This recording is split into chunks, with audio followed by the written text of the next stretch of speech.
Welcome to my channel. ఇప్పుడు మనం తమిళనాడు రసం చేసుకుంటాం.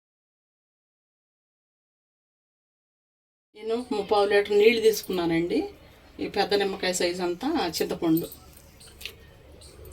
స్పూన్నర జీలకర్ర, ఒక స్పూన్ ధనియాలు, ఒక 15-20 మిరియాలు, 3 ఎండుమిర్చి, 6 వెల్లుల్లి రెబ్బలు తీసుకుని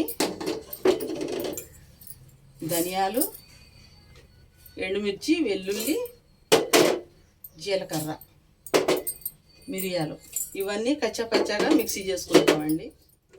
ఇదిగోండి ఇట్లా కచ్చాపచ్చాగా చేసుకుని సరిపోతుంది. ఇదిగోండి ఇదంతా దీంట్లో వేసేసుకోవాలండి. ఇందాక చింతపండు నానబెట్టుకున్నాం కదా, వాటర్లో వేసేసుకుందాం.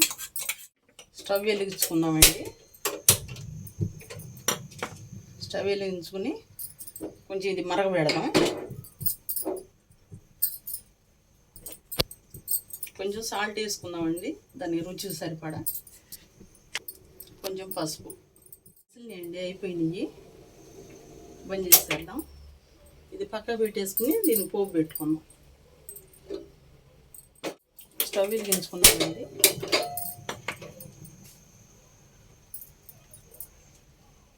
గిన్నె పెట్టుకుని 2 టేబుల్ స్పూన్ ఆయిల్ వేసుకుందాం. ఆవాలు, మినప్పప్పు, పచ్చిశనగపప్పు, జీలకర్ర దోరగా వేయించుకుందామండి. 2 ఎండుమిర్చి,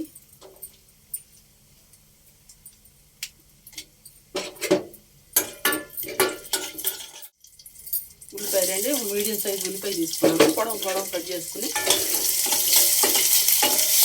ఎక్కువగా ఏగపోయినా పర్లేదండి, బాగుంటుంది. ఎక్కువ ఏగపోతే ఉల్లిపాయలు ఇలా ఏగితే చాలు. ఆఫ్ చేసుకున్నామండి. కరివేపాకు వేసేసుకున్నాం.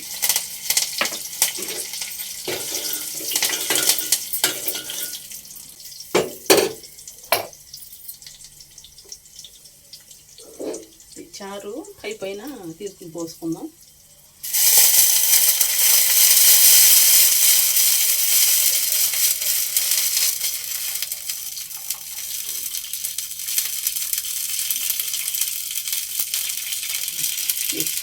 అయిపోయిందండి. ఎంతో టేస్టీ అయినా తమిళనాడు రసం రెడీ.